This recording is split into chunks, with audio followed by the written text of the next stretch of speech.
डॉक्टरांनी आजपासून राज्यव्यापी संप पुकारलाय। होमिओपॅथी डॉक्टरांच्या एमएमसी नोंदणीला निवासी डॉक्टरांनी विरोध केलाय।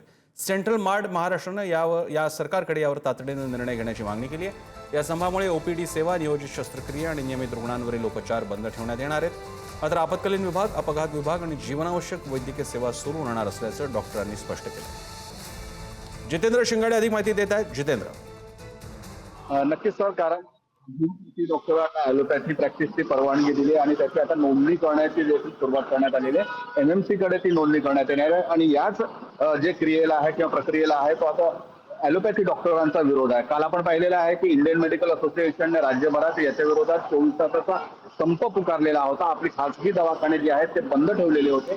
आता या संपामध्ये किंवा या ॲजिटेशन मध्ये आता मार्ड देखील उतरलेला आहे। राज्यभरातील जे मार्डचे पदाधिकारी आहेत किंवा जे सदस्य आहेत ते आजपासून संपावर गेलेले आहेत आणि त्याची पूर्वपरवानगी असेल किंवा त्याची सूचना जी आहे ती संबंधित मेडिकल किंवा स्थानिक जे सरकारी दवाखाने आहेत त्यांना देण्यात आलेली आहे। त्यामुळे आजचा जो आहे तो आता सुरुवात जी झाली आहे ती केवळ ओपीडी पासून झालेली आहे। त्याचा ओपीडीवर किती परिणाम होतो हे बघावं लागेल। मात्र ओपीडीची जी सुविधा आहे त्यासाठी सिनियर डॉक्टर्स आहेत आणि त्याचबरोबर जे लेक्चरर्स आहेत सरकारी दवाखान्यातले त्यांना काम करण्यास सांगितलेलं आहे। त्याच्यामुळे ओपीडीवर आज परिणाम दिसून येत नाही। मात्र हळूहळू जे आहेत त्या इमर्जन्सी सुविधा किंवा ज्या सर्जरी आहेत जर त्या पुढे ढकलण्यात आल्या तर मात्र याचा परिणाम नक्कीच रुग्ण सेवेवर होऊ शकतो। त्यामुळे आता सरकार असेल आणि IMA असेल किंवा मार्ड असेल या संघटनांच्या प्रतिनिधींशी सरकार काय चर्चा करते आणि त्यानंतर काय मार्ग निघतो याकडे आता सर्वांचं लक्ष लागलेलं असेल। धन्यवाद जितेंद्र, आपण अधिक माहिती घेत राहू। तुर्तास धन्यवाद तुम्ही दिलेल्या माहितीबद्दल।